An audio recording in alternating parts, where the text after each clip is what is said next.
Welcome to another episode of Marked Out Radio. I'm Sean. I'm Dana. And we both had kind of a busy week this week in terms of graphing. Why don't you go first? Well, on Friday night, I went down to Looney Tunes, which is the Long Island record store we discussed last week, and they had an appearance with the rapper Lil Tecca. Sean, have you ever heard of Lil Tecca? I have not. I don't think that's he's my demographic. In fact, I don't think he's really your demographic either, based on the photos that I saw on social media. Yeah, I honestly wasn't expecting what I walked into. I essentially walked into like a high school auditorium. It was just kid after kid after kid, and then there's me just standing in the sea of all the childishness. And mind you, I just left teaching high school, so I was around that all day, and then spent my evening with more high school students, which wasn't exactly what I planned for. But how'd they run it? How was it? It was run well. He was late, and what I always enjoy about the owner, like Lil Tecca was around 2 hours late, and the owner came out and informed the crowd that he was going to be late. And one of the fans asked the honest question of why is he late? Like, being 2 hours late in regular society is not something that happens often. And the owner never pulls any punches, and his exact quote was, because he doesn't give a f*** and he's rude. That was his exact quote. He seemed to win over the crowd with that, because a lot of the kids there had never really been to their store before, it seemed like. So he instantly won them over with that honesty. And he ended up coming a little early, but when he got in, like, his age group of rapper, it's a very strange thing. When they take photos, they cover their face. Like, a lot of them do that. They'll put like a peace sign over their face. And Sean, did you look through the pictures? Did you notice like how often he did that? I noticed. I was looking through. I follow Looney Tunes on social media to see when their events are coming up, and it was photo after photo of him covering his face, and I was cracking up because I hadn't gotten to yours yet as I was scrolling through, because I know how you would have reacted had he done that. And so I'm scrolling through these photos to see, photo after photo after photo of him covering his face. It was pretty fun. It's just a bizarre thing. Like, I can't think of a rapper or a musician from, eras past that would do that. It's just weird. The only other bit of note that was interesting, there were no CDs. No, hold on. There were no vinyls. There were no vinyls. There weren't even vinyls after the fact. And CDs were pre-signed, which is normally a good thing. But in this case, it was this weird little, like, wallet-sized insert that was printed on, like, slightly higher quality printer paper. It wasn't good paper at all. It was just regular paper. And the signature looks pretty full. And I've never seen anything more than like a weird smiley face symbol from him. So I'm not even sure if it's good. I guess more on that, in the weeks to come as I do some research. Yeah, it's kind of funny. It is what it is. You were kind of pretty much there for the photo op anyway, right? Yeah, it was a $30 photo op and a chance to be annoyed by more high school kids. So I guess that's a win. Yeah. So last week was last Friday. I went with my brother and his kids to see Bowling for Soup. They had that hit. I guess it was in the early 2000s. That 1985 song. And then we did a meet and greet with them, and the meet and greet wasn't bad. They very quickly early on, it was the kind of thing where it didn't announce whether or not there were autographs available, and I knew that they were pretty good signers historically, so I brought a bunch of stuff. And then I got there, and they were very clearly not allowing, by the setup, they were not allowing autographs. They did provide a pre-signed poster, like an event, like a silk screen event poster, which was cool. It is what it is, and they did their photo ops, and I'm fairly confident had I waited outside the venue afterward, I would have gotten what I had brought signed, but I was just not in the mood to wait that late on a Friday night after working all day and not having an afternoon nap, mind you. And so by the end of the show, I was done or cooked as the kids in the audience at your Lil Tecca thing would have said. And so I headed home and I got my photo op with Bowling for Soup. Actually, one of the founding members wasn't even there because apparently he's sick. So it is what it is. It was fine. That's a common theme for your week, Sean. A lot of people getting sick.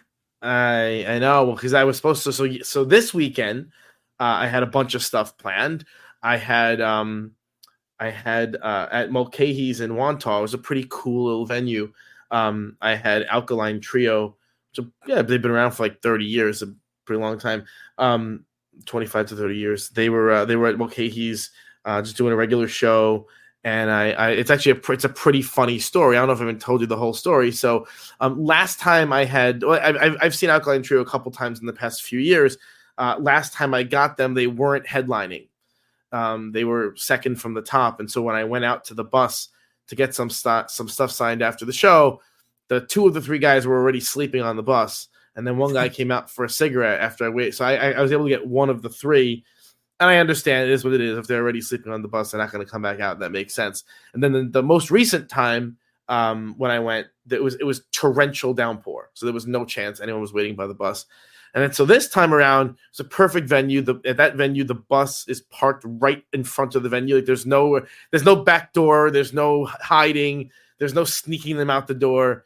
That's always a great feeling. Oh, it's the best. When you see the tour bus right there, you know you got a spot. So I stood out in front of the tour bus, and after about an hour, the one there's Alkaline Trio is three guys. One of them is actually a relatively new addition because the longtime drummer had been replaced recently. But one of the two main guys, Dan Andriano, came out as nice as possible, hung out to talk to people, sign whatever they wanted, took pictures. He was the one that I got previously, who came out to smoke a cigarette a couple years ago. Super, literally as accommodating as possible, to the point where he was like, "Does anyone have anything else for me? Are we good?" You know. And after he hung out probably for 30 to 40 minutes, just chatting. How many fans were out there? I would say between 10 and 12. That's a pretty good number for a Long Island spot. Sometimes they don't really accumulate like that. Well, Alkaline Trio has a very, very, very dedicated, I would say hardcore fan base almost. And so these are people, like, for example, I was the only one of that 12 who hadn't seen them the night before on this tour and wasn't going the night after on the same tour. Everyone was going to, so they were doing a New Jersey show. They would, people were going to all of the shows. I just can't. I don't have the constitution for that kind of thing anymore physically. So I go to one and that's it. So everyone around me had gone to multiple shows. So anyway, Dan was amazing. Soon after, the drummer Adam Willard came out. Super cool guy. He recently joined the band, but he had been in a bunch of other pretty high profile bands before that. Super cool guy again, came around like trying to interact, trying to have conversations. It was a great time. But the I guess you could say the most popular of the three of them was Matt Skiba. And Matt, because the only reason why he's more popular than the other two is that Matt Skiba had been in Blink-182 for a few years when Tom had left the band or was fired or whatever happened. They won't really say. And so Matt Skiba was the replacement. So he has a little bit more mainstream visibility, I guess. So he came out about after, because 30 minutes after Dan went into the bus, Matt came out. And because, it's funny actually, because I was having a moment outside the venue. I was even though I'm nowhere near as experienced with this kind of thing as you are, I do have more experience than the average schmo, right? Oh, for sure.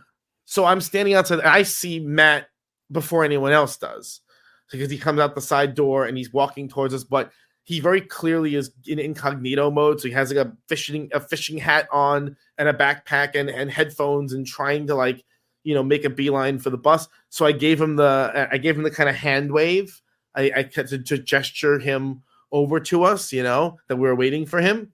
And he looked at me. He saw me from about half a block away where the exit from the building was. He as he came closer, he waved. He looked at me. He then pointed at his ear because he had earbuds in and pantomimed with his mouth that he was on the phone. And then he said, I'll be out in a minute once I'm off the phone. And then he went on to the bus.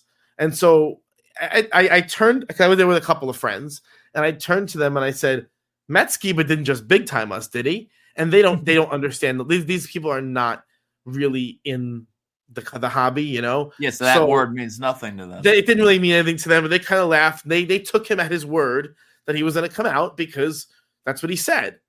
And I had already gotten that feeling in the pit of my stomach that he wasn't going to come out. Yeah. But then about 10 to 15 minutes later, the manager, this older man, came off the bus and was like, "Matt's still on the phone. He's decided he's not going to come back out tonight. Sorry, there's no point in waiting." And by this point, the crowd had dwindled. I was there with 3 other people. So it was us 4 and then 4 other people by this point. So it was 8 people. And then it's at this point, it's 1:00 in the morning. And I turned to my friends. I'm like, I just can't do this anymore. I had to be at work at 8:00 the next morning. I still had to drive home. Says, you know what? Despite the fact that I still have not yet met Matt Skiba, I said I'm done for the night. And so me and 3 of my 3 friends left. And the other people, I asked, "You guys sticking it out?" And they said yes. So I don't know if any of those people got Matt Skiba if he ever came off the bus. My instinct is no, he didn't, because he hadn't come off the bus previously in previous instances where he was on the bus. So I don't know if any of those people, by the grace of God, if any of those people was listening and wants to let me know whether he came out, I would love to know, but I'm pretty confident he didn't. So sometimes you got to know when to fold him. Honestly, I'd still be waiting 12 years now for Vince McMahon after he big time Lanza and I at that Sandy VIP event. So, I mean, you got to know. He said he did the "I'll be right back" thing. He was drunk off his ass. We asked him for photos. He's like, "Oh, I'll be right back. I'm just going to the bathroom." And they snuck him out the back door, I guess, before he, made a bigger ass of himself. Yeah, so it is what it is. I mean, 2 out of 3 ain't bad, even though the one that I needed, and I hate using that word "needed." It sounds so ridiculous, but I do have an incomplete vinyl that needs Matt Skiba's signature, or it will just eat away at my soul for all of eternity. That's definitely a need. It's need right up there with food and water for sure. So it was still by here's the thing. By like my buddy who never did this, he's never done any graphic before. He was over the moon thrilled that he got 2 vinyls signed by Dan Andriano. Thrilled. He was carrying on. We got photo ops. He couldn't believe it. And I was sitting there with a sourpuss complaining because we had a miss. So it's just different expectations based on your experience level in the hobby. And that's just one of those things that the more you do this, I guess the higher standards that you have. I don't know what. Maybe it's just me because I'm difficult, but well, that's why Class 316 is on a perpetual suicide watch, because that's all he does. So yeah, I guess you could say it's true. You have these expectations. You don't want to fail. It's frustrating, especially when someone's right in front of your face. And let's be clear. Yeah. It would have taken Matt 3 minutes to take care of the 8 people in front of the venue, especially since half of them were literally just there for photos. They were not even there for signatures. I mean, I had an item. My buddy had 2 vinyls, and then one other guy had a vinyl, and that was pretty much it. From what people say, it is what it is. I mean, I'm not too bent about it. I will I try again next time they're in town? Probably, but it depends, because like, again, if I'm in Manhattan or if I'm in Queens or Brooklyn, I don't have the stamina to stay late. I just don't. I get to stay when I'm 15 minutes away, staying, until 1 a.m, whatever, I'll power through. But if I'm an hour away or 45 minutes away, then you start hating the world a little bit. So yeah, that was that. And then it was funny because last night I was supposed to, Tom Green had a comedy show booked on the Lounge, and we had tickets for it forever. And I was really excited. I had bought, I had taken out of storage my road trip poster, my Freddie Got Fingered poster, these full-size originals that I was ready to get Tom Green on. I was super pumped. And then Tom Green canceled due to COVID. So some noteworthy failures this weekend, a little bit of a success. And listen, that's how the hobby goes, right? Yeah, and just on my end, I'll be closing out this weekend after recording this podcast. I will be getting onto a train to see all the parents of the kids at Lil Tecca. I think all the parents will be with me today at the Common and Pete Rock album signing at Rough Trade in like Rockefeller Center. Yeah, man. Going in the city on a Sunday like today, I don't know. I applaud that level of commitment, because I think the last thing I want to do today is go out and do anything. So I guess Common is a good name, though. Yeah, it's one of those things. Photos aren't mentioned, but it's always artist discretion, and he's like the nicest guy in the world. So is Pete Rock, apparently. I've been researching like their like tagged photos on Instagram, and they both take photos constantly. So it should be fine, hopefully. Yeah, Common, are you shooting for any extras or no? I didn't even buy any. I probably, if Rough Trade has some, if they have the classic album B that produced by Kanye West, I might grab one if I'm feeling frisky. But then that is agonizing to me. If I buy something like that, rip it open, and then I can't get it signed, I have this unsigned thing I'm stuck with.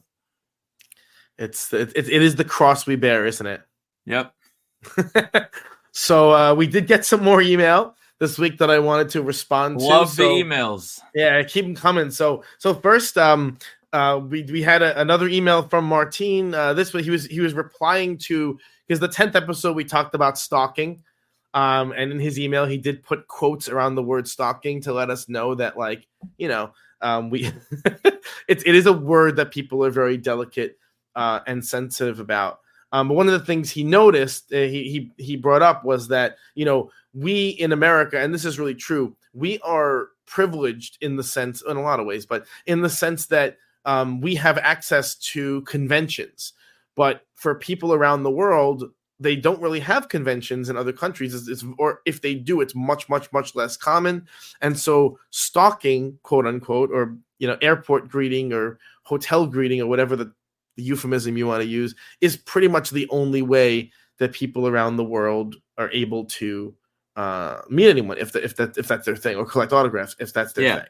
And so he told a little story about his stalking experiences. So he says, one of my biggest successes was in September 2019, the last time WWE came to Chile, where I was able to get pictures with the entire roster except Randy Orton, who you guys probably know isn't very fan friendly. I think it's interesting. I'll keep going. I've also been able to meet some actors here, and my biggest results have been with musicians. Bands like Scorpion, Limp Bizkit, Anthrax, and The Offspring have all been relatively easy to get here. Over in the States, it's amazing what you can get away with hunting in hotels and airports. And in my 5 trips to the U.S., I've gotten pictures with Shawn Michaels, Edge, Chris Jericho, CM Punk, AJ Styles, and about 300 other names just by going to the WWE or AEW hotel. Which I think I find it funny that he was able to get Punk in the U.S. but not necessarily in Chile, because if anyone knows Punk's reputation, in fact, didn't Punk just post on social media this week to tell fans to please stop approaching him at the hotel? Yeah, at first I thought that was like a throwback from like 10 years ago, because that was basically Punk's whole thing for forever. And with the whole like Smile, Happy Phil reunion tour, he really hadn't been saying that. But yeah, he made a tweet essentially saying, if you keep following me around the airport, I keep saying no, you're being weird. Take no for an answer, and stop using your children as shields. I think was the word he used, right? Yeah. And he's right. I mean, you hear all the time about the people at 4 5 a.m. in an airport with like an 8-year-old holding a figure. Like, come on. But back to Martine's point, I think he's exactly he makes a very, very real point. And I know there's people out there that are morally against it, and they're all offended about stalking in general. But typically, I mean, even back in The Undertaker's most miserable era of fan friendliness, he would usually hook up the international fans. I think a lot of the talent understand that difference, that this is the international fans' only chance. And if they come at it from a polite and respectful way like Martine, I think most are kind of okay with it, I guess, except for Randy Orton.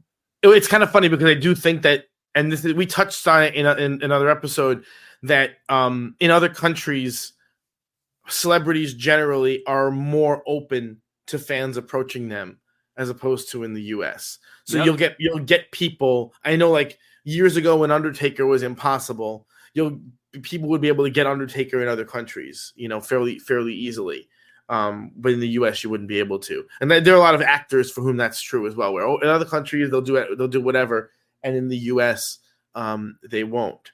And yeah, so I feel like it is. France for whatever reason is always one that there's several like groups I'm in on Facebook where like there's like a running joke about how easy stars are in France compared to like other countries and cities, and like Paris is this place to get the unobtainable. Yeah, I don't know. But thank you, Martine, for your Yes. story, and keep them coming. We also got an email from Brandon. So Brandon first has a request, and to be honest, we don't have the answer to his question. So we're asking if the hive mind out there, if anyone does have an answer, if you could please either email back or you can post a comment on YouTube or on the Marked Out Collectibles official marketplace where we post all of these episodes. So he says, hey guys, I was wondering if one or both of you have been to any or all of the Squared Circle Expos in Indianapolis that have happened over the past 4 years. And what do we think about the event? So I have never been to the great state of Indiana. Have you? I have not. So definitely haven't been to that. It's my understanding it's one of the bigger wrestling cons in the Midwest. I've insofar as I've heard of it, and most I haven't heard of at all. Beyond that, I don't know anything about it. I don't know who the promoters are. I don't know what they're like. I don't know what kind of con they run whatsoever. So we asked the Hive Mind if anyone out there has experience with Squared Circle Expo. Hopefully if you've been to it. I'd rather people not speculate, but if you heard anything interesting, to please comment either on YouTube or on the Facebook post. And his second part of his question is something we definitely can speak to because we've had a lot of debates between us about it. What are our thoughts on VIP benefits in cons? Are some of them worth it, or are there some perks that you would include for VIPs if you ran a con? So I think, Dana, we come at this from a little bit of a different perspective. What do you think about VIPs? I think it depends on the show. By and large, for celebrity, I'll start with the celebrity conventions first, because at this point, they're like the main shows that offer VIPs, with super tickets being kind of with the dodo bird. But a celebrity show VIP beyond Rhode Island, I typically don't want to do them. Rhode Island kind of works, and Sean, you can give your opinion on this in a moment. I feel like the Rhode Island VIP has saved us on several levels. Like last year, I got a Charlie Hunnam autograph in a lot less of a time, and then if I would have been up in the bleachers waiting with GA people to get in. But, I mean, it's never perfect. Every convention, we always sort of walk away from saying, I wonder how much we really needed that VIP the few times we've gotten them. What have your thoughts been, Sean, with RICC VIPs? We've done all right. Yeah. With Rhode Island VIPs. I mean, it's made sense for us. But again, to be fair to the general population, we use VIPs in a little bit of an unauthorized way. Let's be honest, we're swapping VIPs with each other back and forth to take advantage of the lines. If you're going by yourself to a con, it's very, very hard to justify. Yeah. And that's just coming from a combo perspective. I know for like NYCC, and I imagine RICC as well, you can sometimes get access to like lounge areas that's maybe appealing depending on, the type of con goer you are. For me personally, I prefer to just sit on my cart and just be miserable in the swarm of humanity. I don't really care for a lounge. So, I mean, all that stuff, all those frills do nothing for me. So that's why most VIPs don't really, I used to do New York Comic Con VIP. Oh yeah, I remember that. Before it tripled in price. Yeah, I used to pay, I can't remember, I want to say $300 or $400 for the weekend, but now it's like $1,000 to $1,200. It's some crazy number for VIP, and it's like I don't know what you're getting. Even like if the VIP allows you to jump all the lines, I guess it's worth it. But if I'm being candid, at the shows where they merge ADA and VIP, it ain't worth it. No, it's just not. you know. And honestly, if you go to a show and you're savvy about line management and you go with friends and you figure out ways to tag team the lines, you can make it happen. Yeah. That's really that. I mean, obviously, if it's a situation like a Monster Mania where the only way to get a Robert Englund would be to buy the VIP, and you really wanted Robert Englund, then you gotta do what you gotta do. You're right. You gotta do what you gotta do. Make things happen. Yeah, so just to focus on Brandon's last part of the question, there's really nothing since you are such a savvy con goer. There's really nothing they could do to make a VIP like just universally worth it. A lot of them they give you garbage that you don't need. They give you posters. I don't want posters. You give me T-shirts. I don't want T-shirts. Signed lithograph. I don't want your signed lithograph with your ugly con logo all over it. I don't care. I don't want that. Yeah. That's not.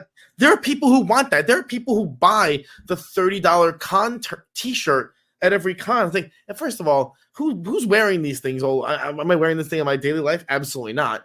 So when what would I buy? Why would I want a Rhode Island Comic Con 2019 whatever New York Comic Con 2022 T-shirt? When would I ever wear that in life?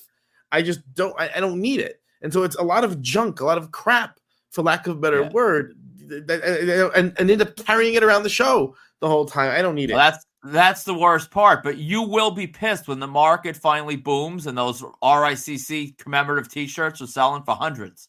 And you'll be pissed you never got them. I mean, it's just one of those things that I struggle to think what, and I know that some of the cons in the past had tried to get creative, and some of them still do. You could have lunch with one of the stars. You could they have private Q&As. There are things that certain cons have tried to do.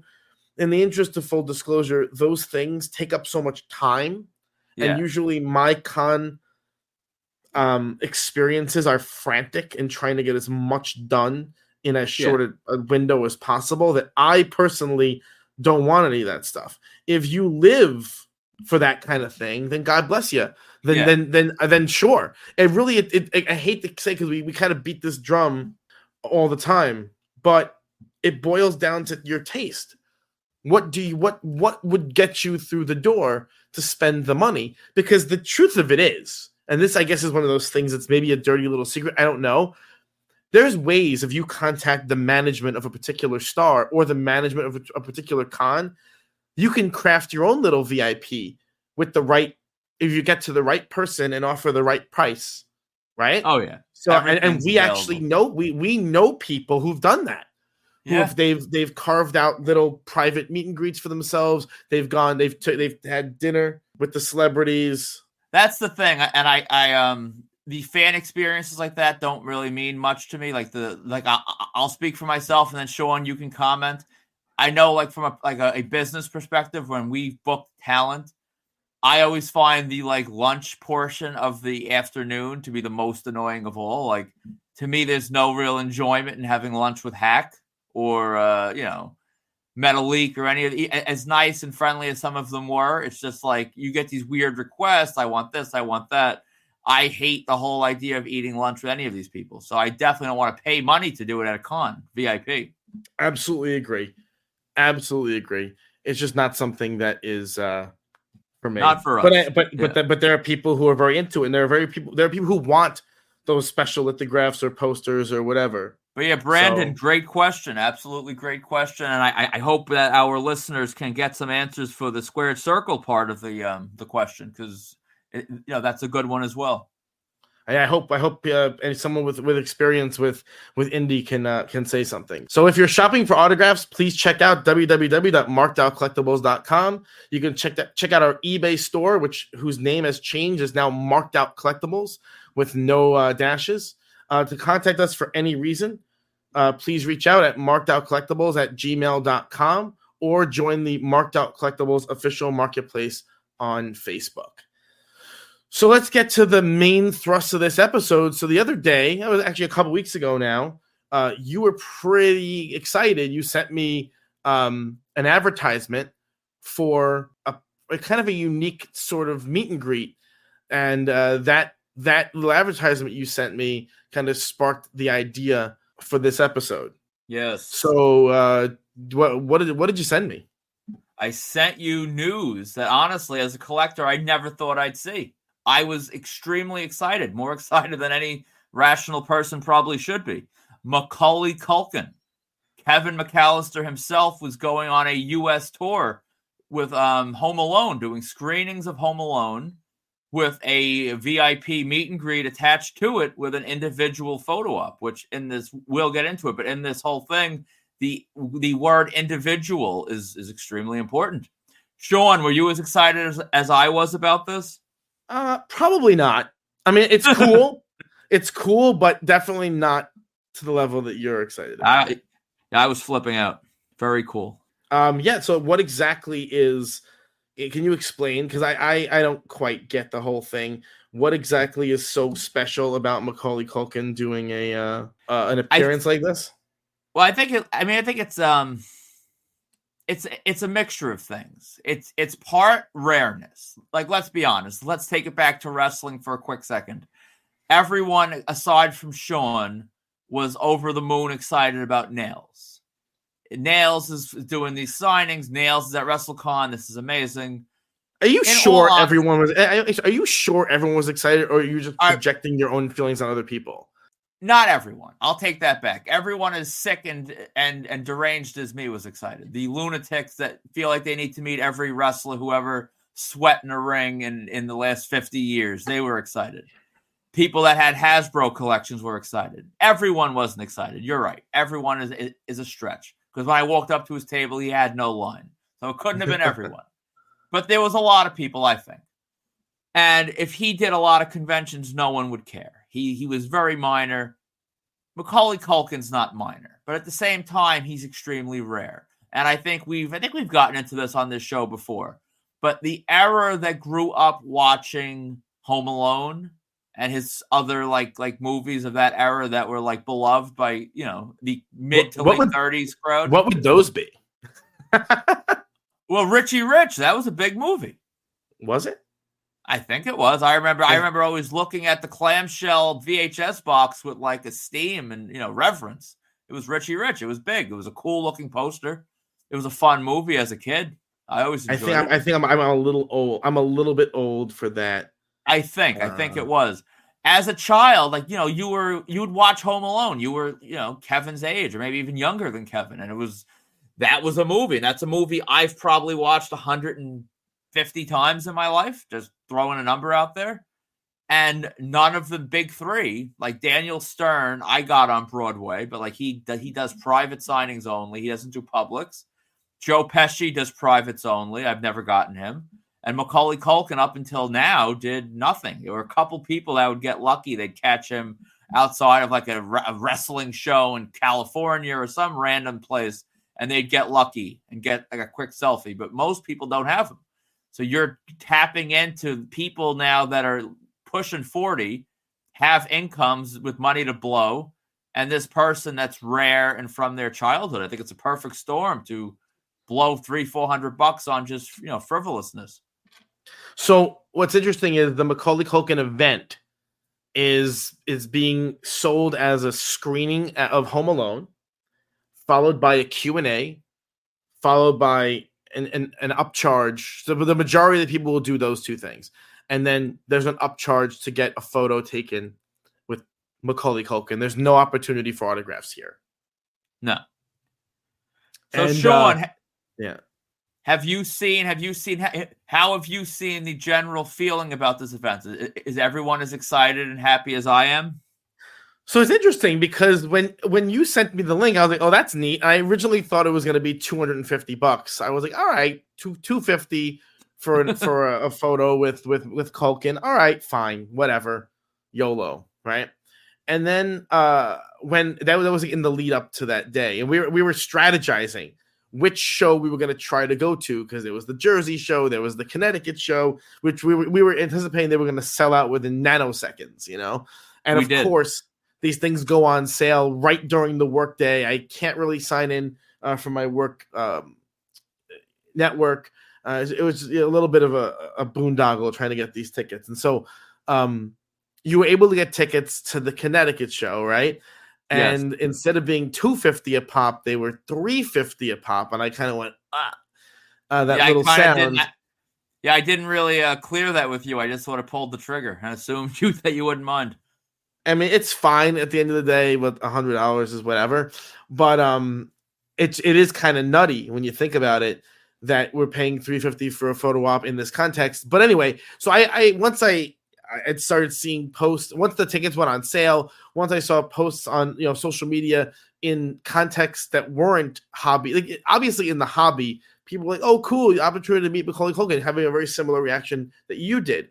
But other people, and so I don't want to use this term, but the more normal segments of society that are represented on social media were kind of mocking of this thing because, oh, who is this has-been? Who is this nobody who hasn't done anything in 30 years all of a sudden going to charge $350 to take a picture with him? They looked at it as being kind of uncouth, being exploitative of his fans. And it's really interesting because this sort of speaks to why a lot of the top tier celebrities for the longest time wouldn't do cons, was because they had perceived that it was sort of trashy, low class for them to ask money from their diehard fans in that way. And Macaulay Culkin got some of that feedback for doing this.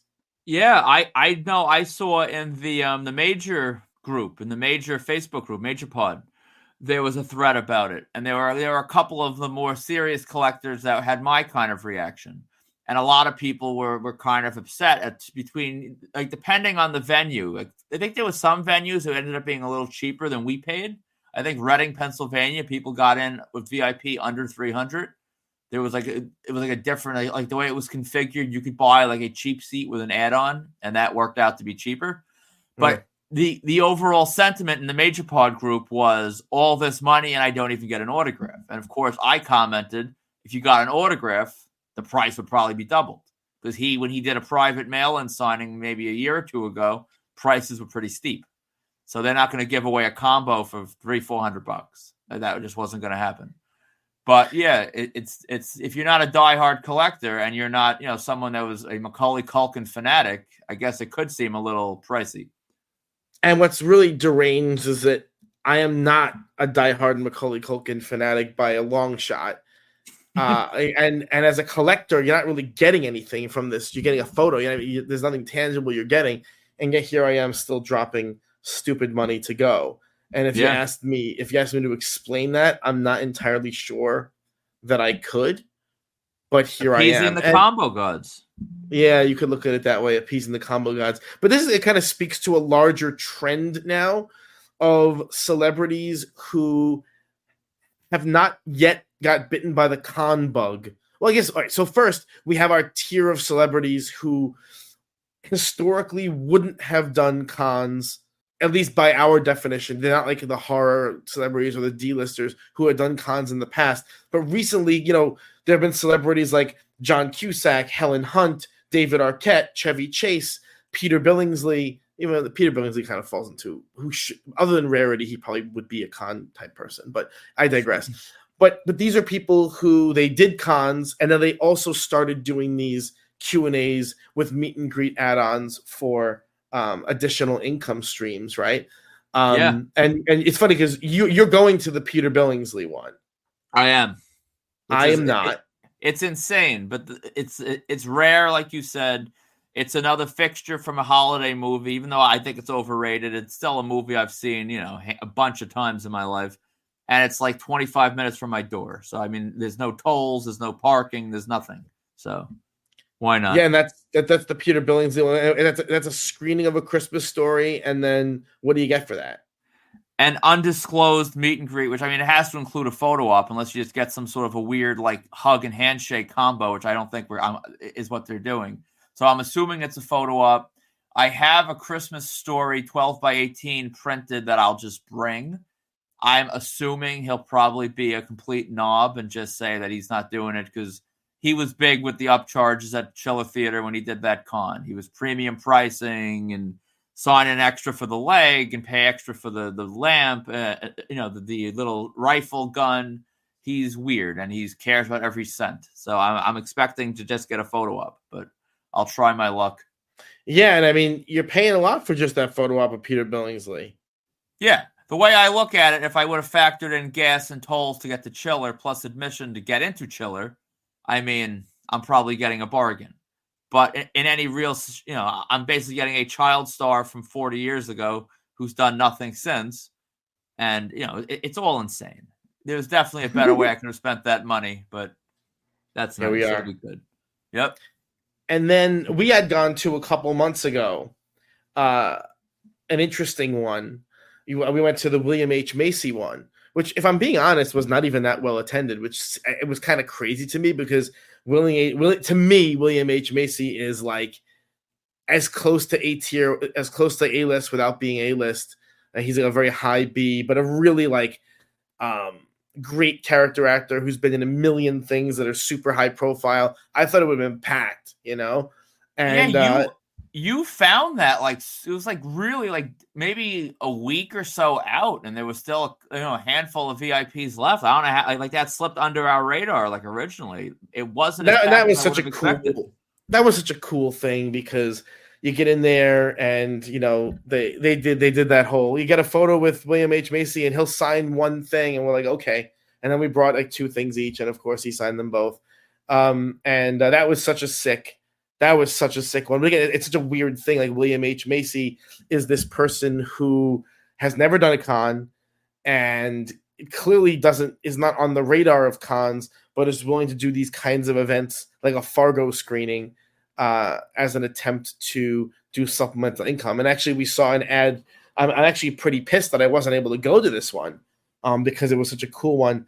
But a couple weeks ago, Laura Linney did the same thing for Truman Show, where you go watch Truman Show, you do a Q&A with Laura Linney, and then you do a meet and greet afterward. And so what do you think? Like, and Laura Linney was not a con person either. Do you think we're going to start to see more people who may be skittish about doing cons willing to kind of do these sorts of events as opportunities for supplemental income?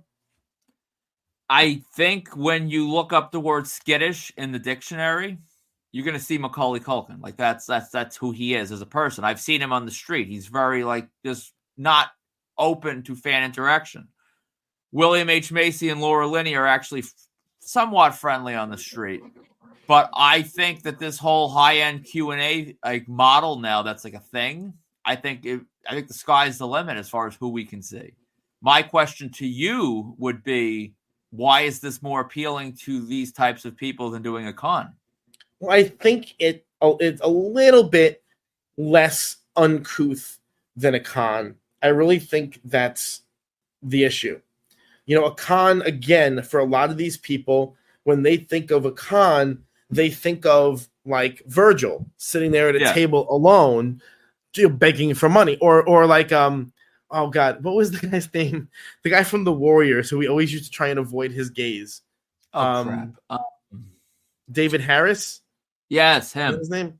And so at every show, that zombie. It was that zombie from the Living Dead. Oh no, yeah, from the newer one. God. The big giant zombie who had that one. I forget his name.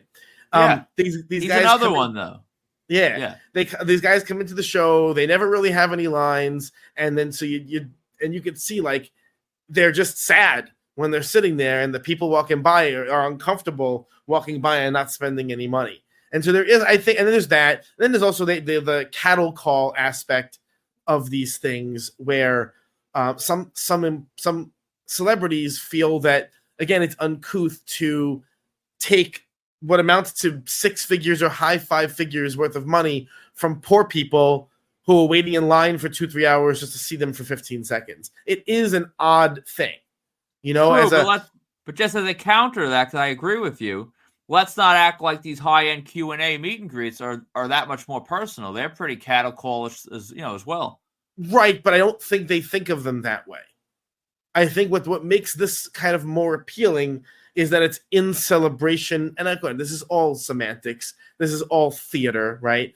But I think that these kind of events are in celebration of the work itself, right? So with Laura Linney, she gets to watch Truman Show, but kind of a beloved movie, right? Interact with people talking about her work in the movie, and it's fun and it's engaging, and then take some pictures at the end. So it's not this thing where it's very transactional, where she's not selling her 8x10s at the table. I think that's fair. That's fair. Psychologically, that's appealing. So I think you're going to get, and we've seen evidence. Like there have been other instances. There's that company, and I don't want to give it too much publicity because there's been some litigation around it and there's been some controversy about it.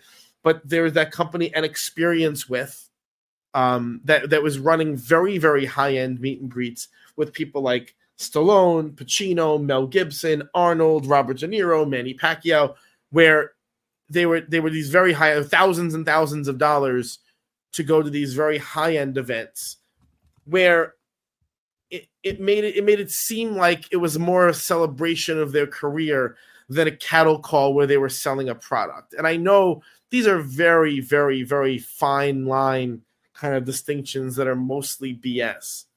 But when you're dealing with the ego, and I've talked to some of the celebrities sitting behind the table who do feel a little bit awkward selling things to people, because a lot of their attitudes are, well, I don't really need the money because I'm doing well. And the people who I'm taking money from are almost uniformly doing worse off than I am.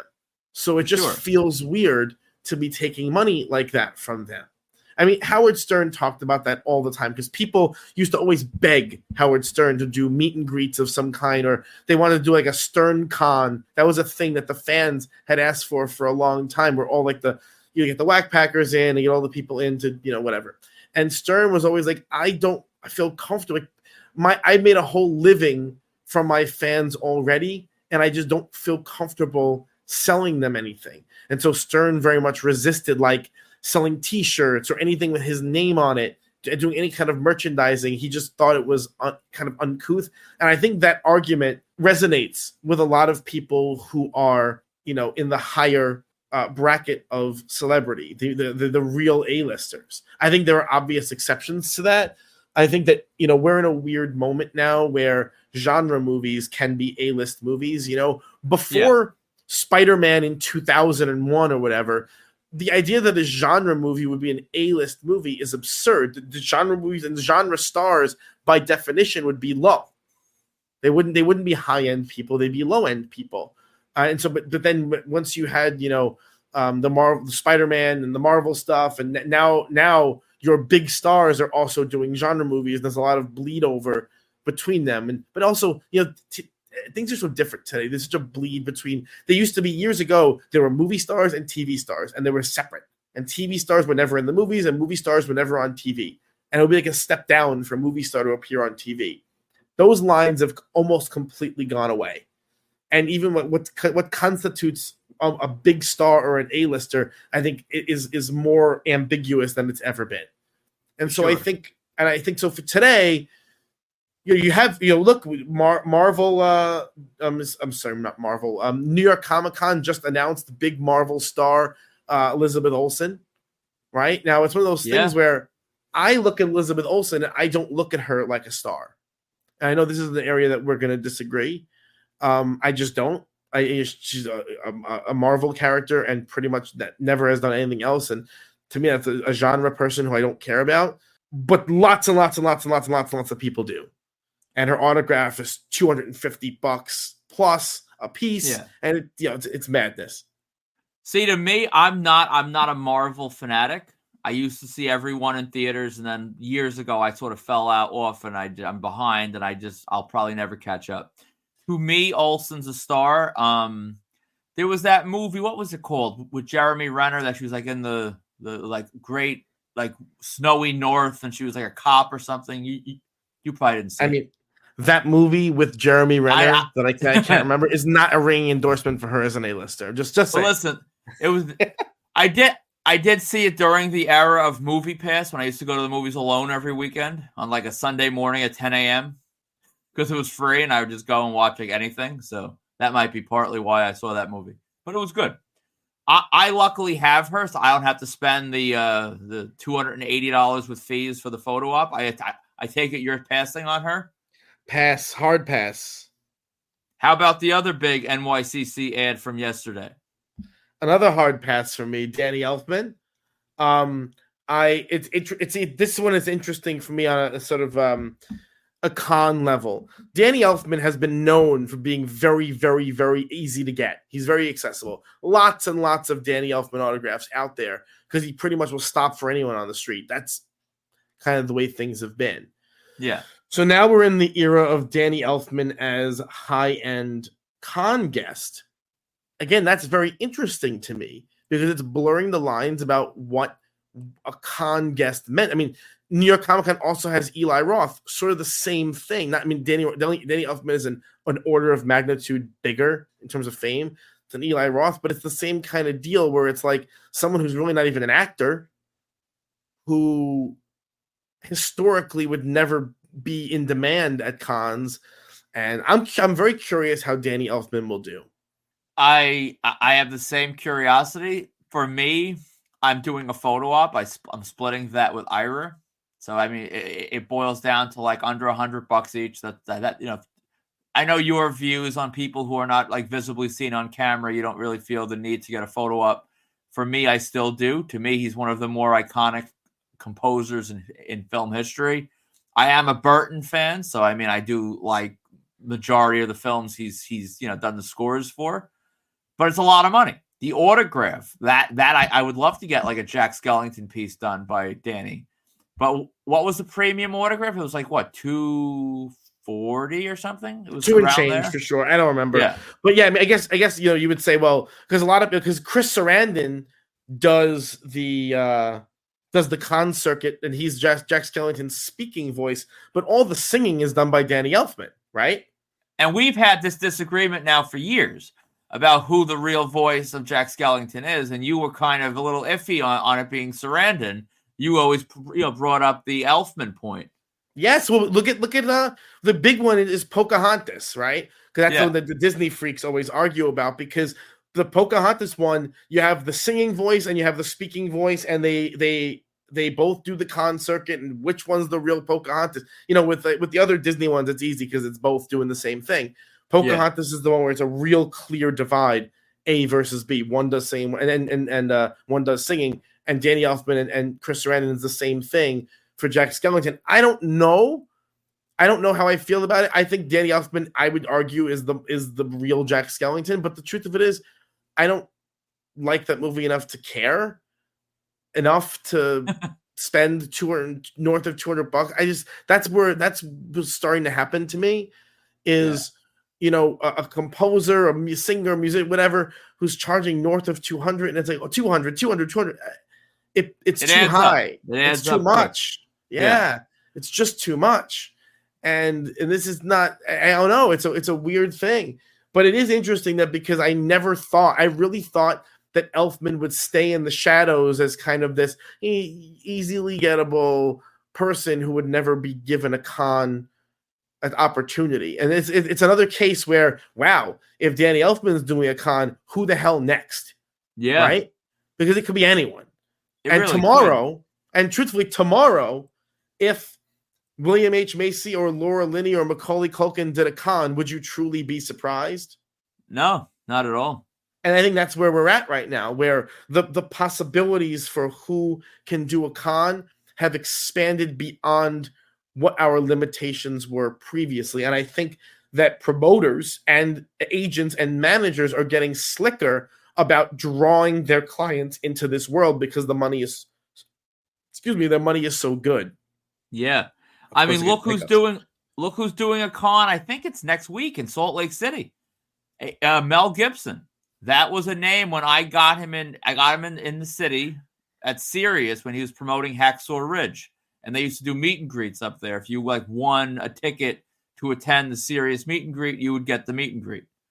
No, Sirius Q&A. My apologies. And when I got out of that meet and greet, I felt like I had robbed a bank. Like Mel Gibson is not common. A select few have him, but not many at that point did. Yeah. Well, we got Drew Barrymore the same way. Yeah. And Drew Barrymore's on a rare run. If Mel does a convention run, like that's not exclusive anymore. the few people that had Macaulay Culkin before this, that's not exclusive anymore. And one could say, who cares if it's exclusive? You still met this person you admire. That's true.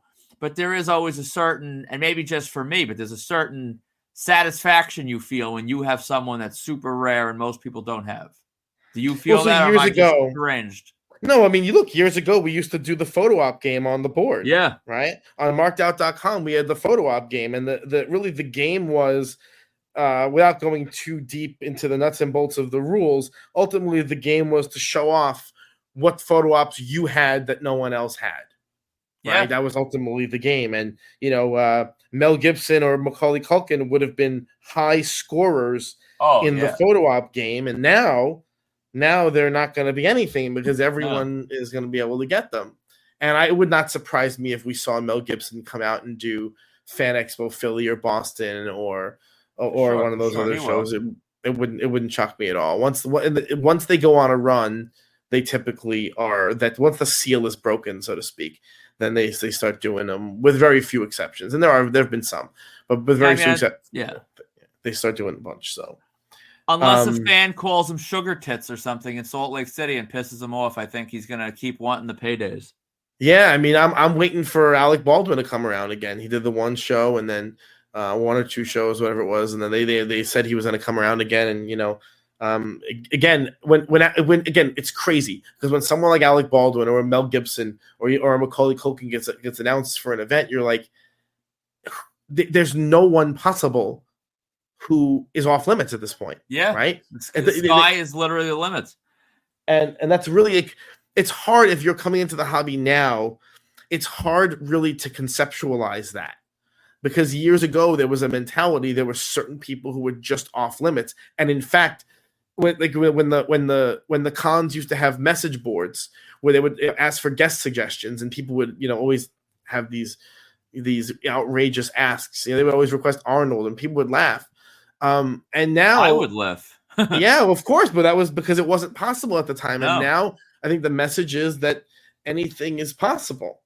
Yeah. And so that's kind of that. Yeah. It's wild. And speaking of anything is possible, RICC added perhaps the biggest name we've discussed all day today. Dogpool. Oh, geez. Have you seen that movie? I haven't. I honestly don't care about this dog. I have no interest in meeting the dog. But I am extremely excited about it nonetheless because we have some friends that will most definitely be excited about this. Like, just imagine Jerry with this dog trying to get this dog to look in the camera. Like, if Dogpool looks away, it's invalid.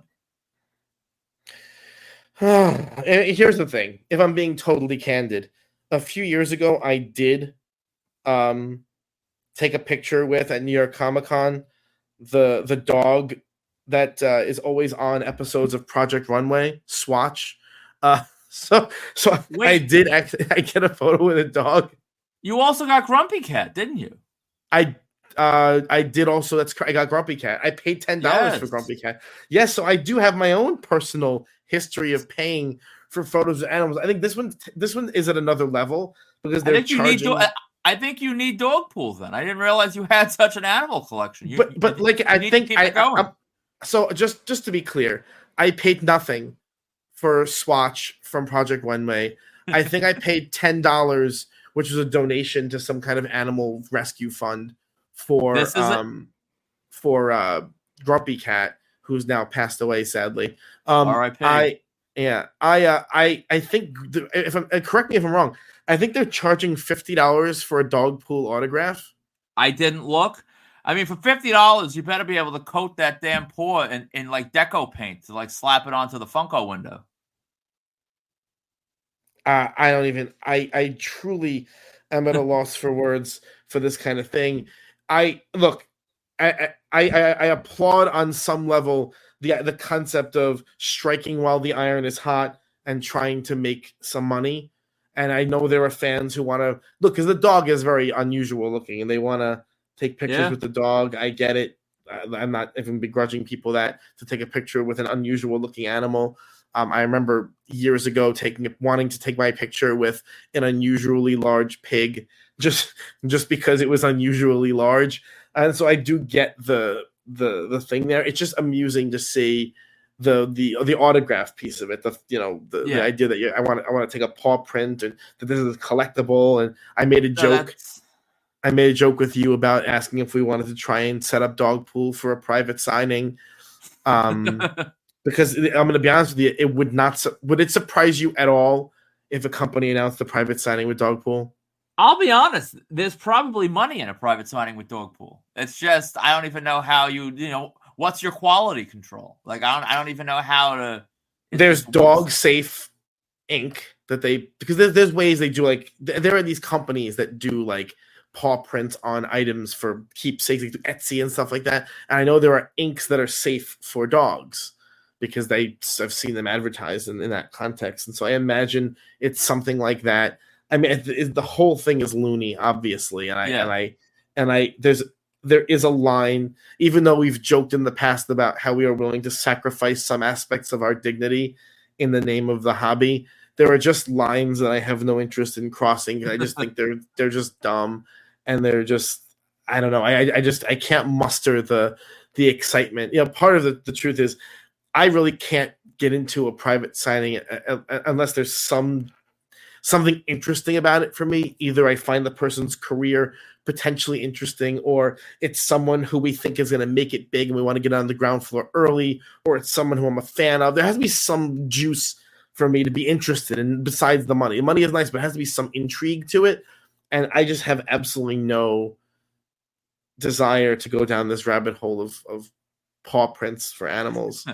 So you don't think you don't think that they maybe reboot Lassie one day with Dog Pool? I mean, this dog the dog has to have some kind of injury or genetic defect, right? I mean, I'm assuming. Oh yeah. I don't really know what the details are. I'll be honest. I would feel much better doing a private signing surrounded by dog prints than the few times we've had to like bring up to female talent about kiss prints. On a scale of just discomfort, I would feel a lot more comfortable with paw prints. Let's just put it that way. No, I hear you. I do. It's one of those things that I think, like anything else, if it does well, you'll see more of it. Yep.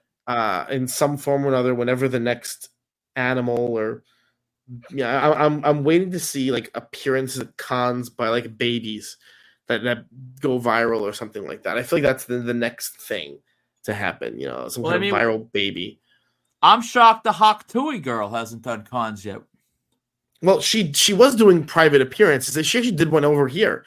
And then people went out and they got her to sign. There were people who did bulks with her and got a bunch of stuff. That's it. It's kind of like Alex from Target or something like that. That's like an older viral thing where it's this person who flashes into the mainstream and then vanishes. There is some ephemeral, interesting value of like, remember this thing? It's like, remember the What's Up thing from the Budweiser commercials? There's like What's Up merchandise still sells as like a vintage thing because there are the people who go, oh, remember that was so funny, that captured a moment in time. Whatever there will always be these little ephemeral. Yeah, nostalgia sells. Nostalgia sells for sure. But even almost it's kind of like, who's making a comeback now? They were really going off the rails of our topic, by the way. But who's really making a comeback now? Do you remember Rebecca Black? No. Rebecca Black was okay. This would have been in maybe 2008 or 2009. She was a 16-year-old girl back then whose parents were rich, and they paid to have a song that she wrote produced and like marketed virally. She had that song Friday, getting down on Friday. Remember that song? Yeah. So that song was not real. It was artificially produced by a teenager because it was like a vanity project, right? And I never realized that. Wow.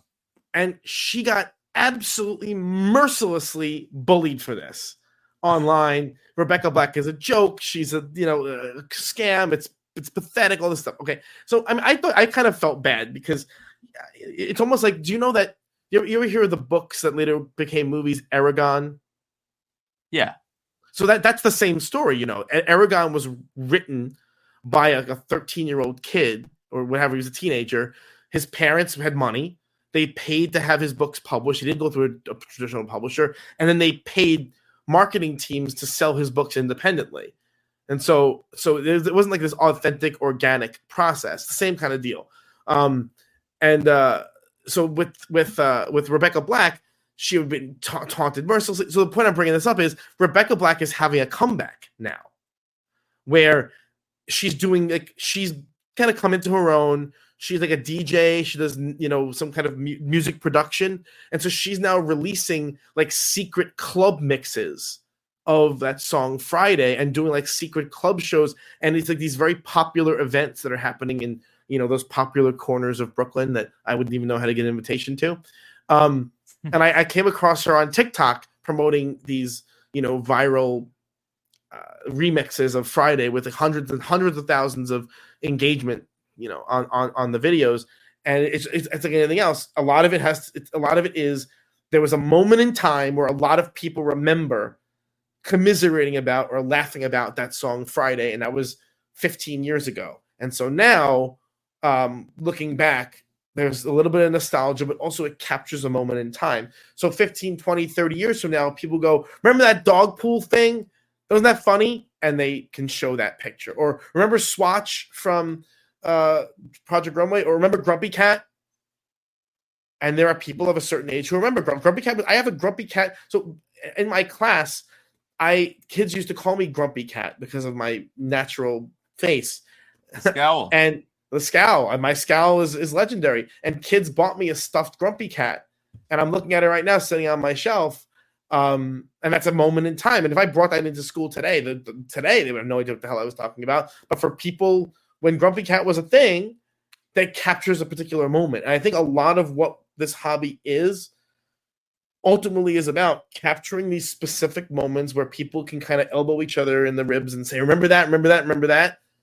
And that's what is appealing about a lot of these seemingly flash in the pan kind of things. I think you just sold me on the private signing with the dog pool. Speaking of privates, we got a couple things coming up this week, right? We have this week is Black Taurus, right? Yes, the Beast Mortis from AEW. So yeah, this guy is kind of heating up a little bit. So there's a little private going on. Not too many people know about it. It's a little thing happening. We're going to try and get some stuff done from Black Taurus or Mortis, whatever his name is now. Absolutely. And for anyone that lives in the New York City area and anyone that is as insane as I am to go on a Tuesday night at 10 p.m., I believe our good friend Chris Salvatore, they did make it open to the public. Like after the privates, he's going to be open to the public from 10 to 11. So if you are in Queens, you want to say what's up to Jack, you want to support Chris Salvatore and meet AEW star, Mortis, Black Taurus, whatever you want to call him, come on down. And if you can't go down at 10 o'clock on a Tuesday, we got you covered. We have some great stuff coming. And, we already talked about Elfman, New York Comic Con. We're going to, in a couple of weeks, give the full rundown of what we're all getting. Have you calculated yet how much you're spending at New York Comic Con? It's bad. It's very bad. Is it something you don't want to actually say publicly? It's over $1,000. I mean, I've started looking at YouTube tutorial videos of like how to rob banks just to get a little extra income coming in. Feet pics. Listen, man, I'd be fine. I'll do a couple's feet pics. My wife and I throw them out there. Fund the cons. We got to fund the cons somehow. Yeah, I mean, so we'll do an episode where we talk about how we price out an event like NYCC and how we approach it as fans and stuff. Yeah. And then speaking of the pricing of NYCC now, after your whole Danny Elfman's the real Jack Skellington speech, you've kind of started my wheels turning. Now I'm envisioning perhaps buying one of those jumbo Jack Skellington Funkos, like the Michael Myers ones we have, and doing Elfman and Sarandon and calling it a day. And that would be the one like Jack Skellington Funko I'd ever get signed. But that's another $250. I don't know if I want to do it. Minimum. Because once Sarandon saw that, he'd be $100 all of a sudden. Yeah, so I guess I'll have my answer for all of you just anxiously awaiting my decision. I'll have my final decision on the NYCC hype episode. So well, stay tuned. So if you're shopping for autographs, check out www.markedoutcollectibles.com, our eBay store, and now the new name is Marked Out Collectibles, all one word. To contact us for any reason, you have questions, you want to answer Brandon's question from earlier, please email markedoutcollectibles@gmail.com or join the conversation at Marked Out Collectibles official marketplace on Facebook. If you're listening to this in your web browser, you can go ahead and give us a subscribe. Subscribe to us on YouTube, Spotify, or Apple Podcast, or on Substack. That's where our podcast is hosted, on Substack. But you can subscribe to any of those platforms if you want. And you can also leave us a rating or a review on YouTube, on Apple Podcast, or on Spotify. So we do have a couple of signings coming up that we're selling for. We're doing pre-orders for. First, we have Barbara Bain, TV legend. All items and orders due October 23rd. So we're looking at it. So we're a month out from that. And it's crazy that it's coming up so soon. And then we also have Paul Heyman, ECW co-founder and WWE Hall of Famer. All items and orders are due November 7th. Yeah. So any final words? Just that as far as these pre-orders go, I know on a personal level, and I think you'll agree, we have like maybe 2 more weeks of like being able to breathe. And then once con season hits, these weeks fly by. These pre-order dates fly by. Don't hesitate. Like, we are going to be running around. I'm sure a lot of you are going to be running around doing different cons. These dates are fast approaching. Barbara Bain is not getting any younger. You know, let's be honest. Let's call it what it is. This is. I hate to say this because it's kind of uncouth to say, but whatever. This is most likely Barbara Bain's final public appearance. Honestly, I'm hoping she's still alive in a month, and that sounds bad to say, but I mean she's 93 years old. Yeah, and so we wish her obviously nothing but the best. But you know, if you are even dithering a little on this classic television star, it's once this is done, it's done, and that's it. There's nothing else to say about that. Once it's done, once this signing is over, the odds of her doing another one again are very, very, very, very low. So that's that. Paul Heyman, same deal. I'm not saying Paul Heyman's gonna die. I'm saying that Paul Heyman just doesn't. Look, we all die eventually, but Paul Heyman just isn't doing much. He hasn't done much, and there's not much coming up. So if you want it, there's nothing more frustrating because it happens to us all the time. After we run a signing, the week later, someone will be like, "Are you planning on doing something else with this person?" And it's like, no, we just did. You gotta pay attention to the dates that are coming up, and if you want someone, then pony up and get them. Yeah, and because the chance, first of all, it's like we'll say this every time, but whatever the price is today is the cheapest price it's ever going to be. Because next time it's always more. It's always more. Listen, as much as I love the fans, as much as I love our fellow vendors, I don't feel like Paul Heyman's going to come out of big event and say, I need more of that. Like, I need more of Dana and Sean shoving pens into my hands. I need more fans talking about how, New Jack saved their life in 1994 when they were depressed. Like, I can say New Jack has saved no one's life, but anyway. But yes, I don't think he's going to do a ton of these, so I would not hesitate on this one. And I'm pleased because if you come at us a week after big event and say, "Are you doing anything with Paul Heyman again?" I'm going to actually be furious. I'm going to block you. That's what I'm going to do. Yeah, exactly. Because we had people emailing us asking if we're doing another signing with Olivia Hussey and Leonard Whiting, and it's like, no. We advertised heavily that was a one-time thing. It's never going to happen.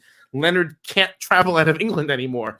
That was a big fiasco to make that happen. So we got to get into that episode one of these days. We definitely do. It's like, I know people say this, oh, it's one time, it's rare as a marketing thing, but like I don't need to say that. It is what it is. You look at Barbara Bain, you read her biography, you know what's up, you know what she's done, and you know the reality of what her situation is.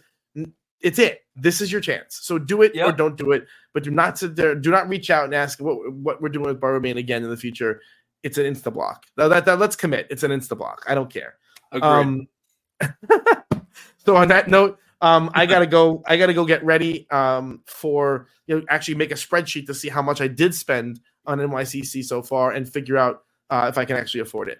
So, I'll be on the train. Yeah, I got a train. You got to catch the train to Common. All right, thank you guys for listening, and we'll see you next week. So for markedout.com, Marked Out Collectibles, and Marked Out Radio, I'm Sean.